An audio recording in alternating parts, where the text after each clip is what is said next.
તો રામ રામ ડાયર ને કેમ છો બધે મજામાં? તો હવે આપણે સવારના પોરમાં વહેલા ઉઠી ગયા છે, નાઈ ધોઈને તૈયાર થઈ ગયા છે. તો હવે આપણે વાડીએ ઉતરી.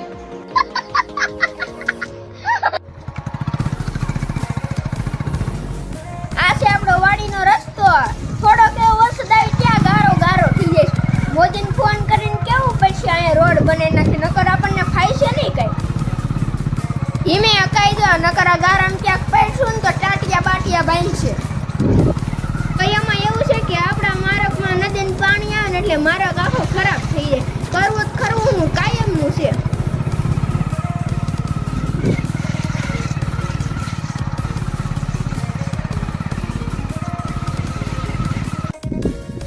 આપણે શિરામણ કરવા બેઠા છે. શિરામણ કરીને પછી વાડી બતાડી.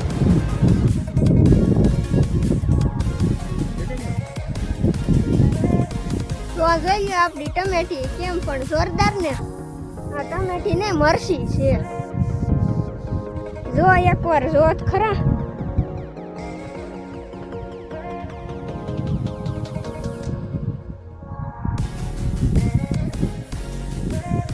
ત્યાં રજા હોય એટલે આપણે અહીંયા વ્લોગ ઉતારવા વાડીએ પકી જાય. તો મરસીમ ખર્ચો બહુ થાય એમ બધા વાતું કરતા. બીજી તો આપણને કઈ ખબર ન હોય, આપણે જ ભણવાનું છે.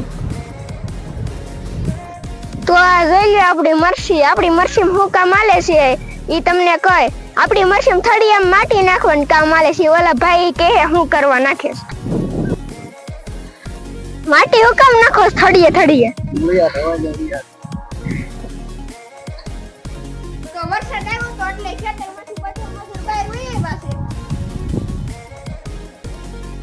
તો આજ આપણે ગિરનાર ચાર માંડવી એકદમ ડૂસો વળી ગઈ છે.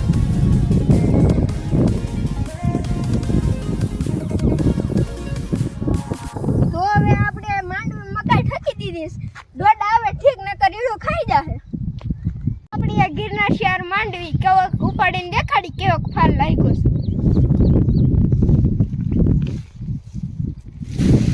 અત્યારે ગારો છે, પછી ધોઈને બતાડી કેવોક ફાલ છે. તો જોઈ લઈએ આપણા 3 કિલોના સાંપલા એકદમ ગારો ગારો લોંદા છોડી ગયા છે.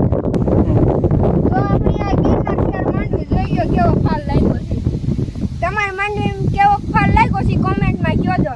અને આપણી ચેનલને લાઈક ને સબસ્ક્રાઇબ કરજો.